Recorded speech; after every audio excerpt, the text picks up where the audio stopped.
Welcome back. I'm John Marshall, Shared Services Leadership Coalition, and really delighted today to have as our guest Ellen Brown. Ellen was one of the leaders of doing the staff work in Congress on the eGov Act of 2002. And since then, she's moved on into some other things. She had quite an illustrious career as a congressional staffer, covered in the areas of government reform, including eGov, but got into lots and lots of other areas too. So we'd like to catch up with Ellen today and have her remind us what she was doing back in 2002, how much ground she was covering in addition to the eGov Act, and also bring us up to date on her life since then, because she's been doing lots of interesting things as she's kind of moved out from government reform into other areas. So Ellen, it's really great to have you here today. Thanks, John. Remind us, what you were doing in 2002 and kind of bring us up to date on where your life has gone since then. Well, in 2002, I was finishing up my tenure with Senator Fred Thompson on the Senate Governmental Affairs Committee. I joined him in early 1997 after I left the House Government Reform and Oversight Committee and went to join the Governmental Affairs Committee as his senior counsel. He was chairman at that point. And I stayed his senior counsel until the very last day of 2002 when he retired. And after that, did you leave the committee, Ellen, or did you? I forget. Did you? I did leave the committee. I left the committee and went back to the House on the Government Reform Committee to work for Chairman Tom Davis. Oh, that's right. And that was where then the eGov Act was coming along. It was, and that's when most of the implementation was occurring once the Congress in 2003 started. I didn't really pay a lot of attention to the implementation because I was his legislative counsel on the committee. So I spent most of my life doing all of his legislative initiatives. Okay, so you were on the Senate side with Senator Thompson when the act was actually in its formative stages, and correct, and it gave birth. Correct. What do you remember from those days? When they say making legislation is kind of like sausage making, that you don't want to look too closely at it, but you were right there. You were creating the sausage. And what can you recall from that process? Who were some of the interests involved and some of the different issues that you had to kind of work together and reconcile and integrate into what then became the eGov Act? Senator Thompson was very interested in government management generally, and he spent a lot of time focused on government management, government organizations. Those were the kinds of things he focused on.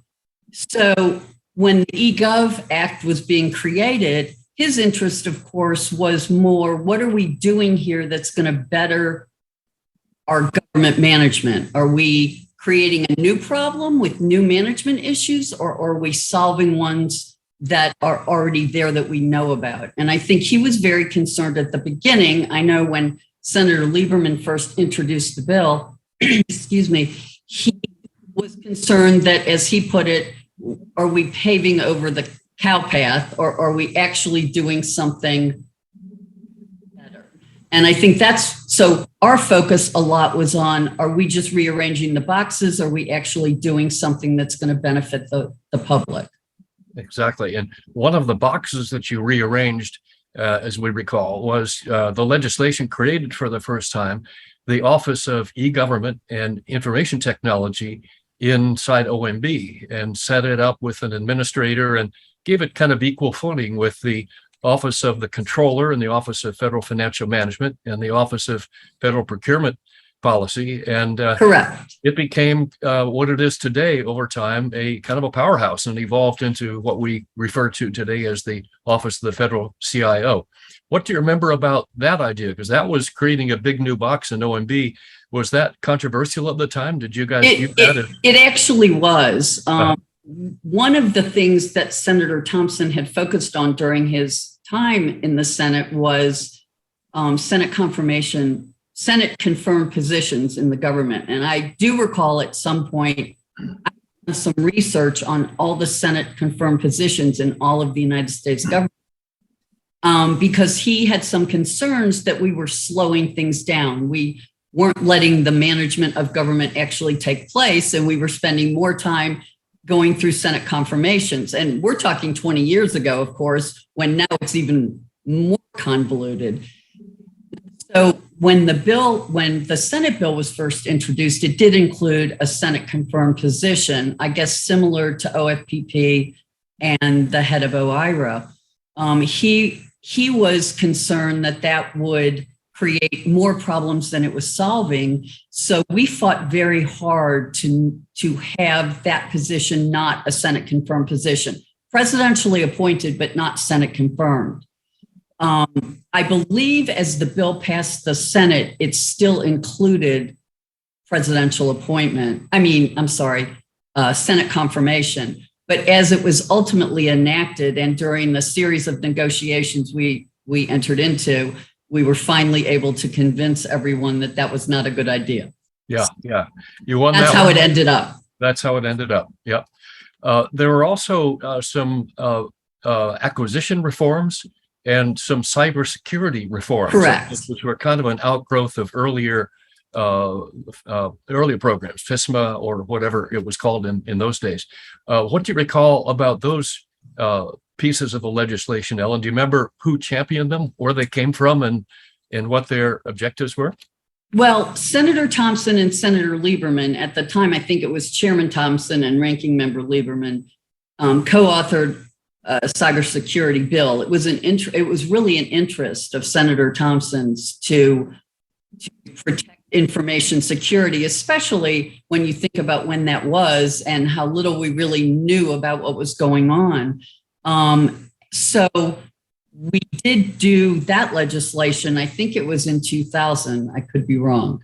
But when the bill came along and we had the opportunity to strengthen those reforms, very happy about that. And I know that Tom Davis actually was the primary sponsor of FISMA, which was included in the eGov Act. And we were very happy to join him on that.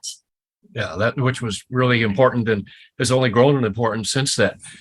There were also some acquisition reforms, and one kind of underperforming aspect of the legislation was the share and savings. Correct.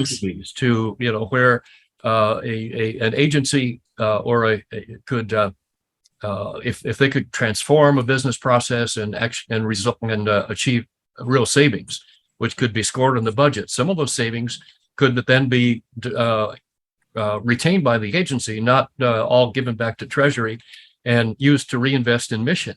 Do you remember where that came from? And I thought that was an idea of Congressman Davis's. Was that? That is correct. That was something that Representative Davis had in his head for a long, long time. And as a matter of fact, when I was in the House before I went to the Senate, and he was a freshman, when I was there at the same time he was, that was something he had talked about a lot. So to see him actually fulfill that in legislation or in an enacted law was really very nice, and we supported him in that. Okay, so if I understand, Ellen, you were involved more on the legislation on the Senate side, and then you went to the House not long after the eGov Act was passed, and your role kind of changed over there. You were less involved in the oversight and the implementation of the eGov Act, and your portfolio evolved into other things. Tell us what you were doing over there in the House. When new Chairman Davis asked me to come back to the House to work for him, he asked me to be his legislative director of the committee. So my role was basically setting up all the legislation that the committee was going to look at and create and move through as we continued. It was a huge job. It was very rewarding. We did, as you may recall, the Defense Department personnel system. That was our first creation, which was months and months and months of working together with the administration and our colleagues. We did postal reform. I mean, we did a lot of good things when Tom was chairman. You did. And it was quite an opportunity for you and the rest of the staff to be working with a real champion of government reform in Chairman Tom Davis. And the House was working and the Senate together were working pretty collaboratively in those days, weren't they? Very much so. It was a great time, I have to admit. It was a fun time, a good time, and we did a lot of really good work. Well, tell us, Ellen, when did you leave Capitol Hill after you had a good run with Congressman Davis? You're working in a tremendous opportunity for a real champion of government reform. He got a lot of things done. You helped him get a lot of things done. But then the time came and you moved on and you've become who you are today. Tell us about that process. When did you leave and what other positions or activities have filled up your life since you left your role as a congressional staffer? Tom left the Hill in 2008. And at the beginning of 2009, I decided, after working for 3 different people in the Congress, that it was my time to leave as well. So I finally was able to retire at almost 20 years on the Hill.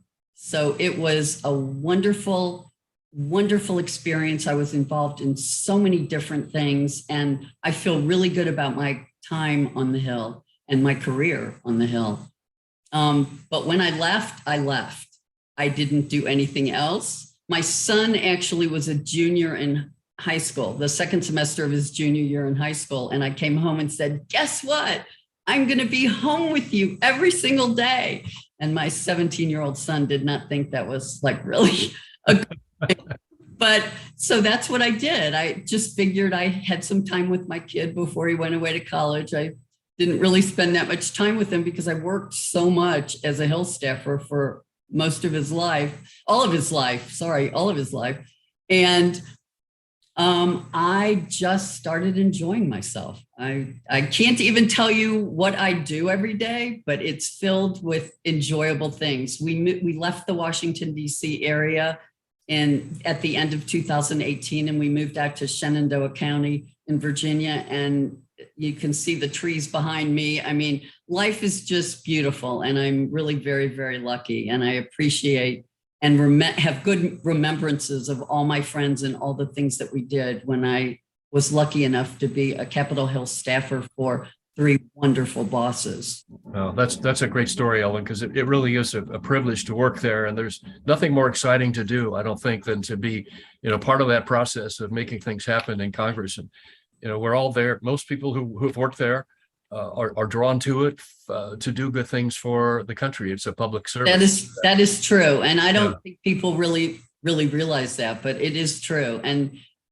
people work hard and they are honest and they are good. And it was just, I have nothing. I'm sure there were some bad things that happened, but I don't remember those. I only focus on the really, really good things and the good friends and the good people that I met and know. Well, you did a lot of good things, Ellen, and you've been remembered by many of the people we're interviewing who, when I reached out to ask who else should we bring into this conversation, and you were the top of everyone's list as a really key player in the creation and the passing of the eGov Act of 2002.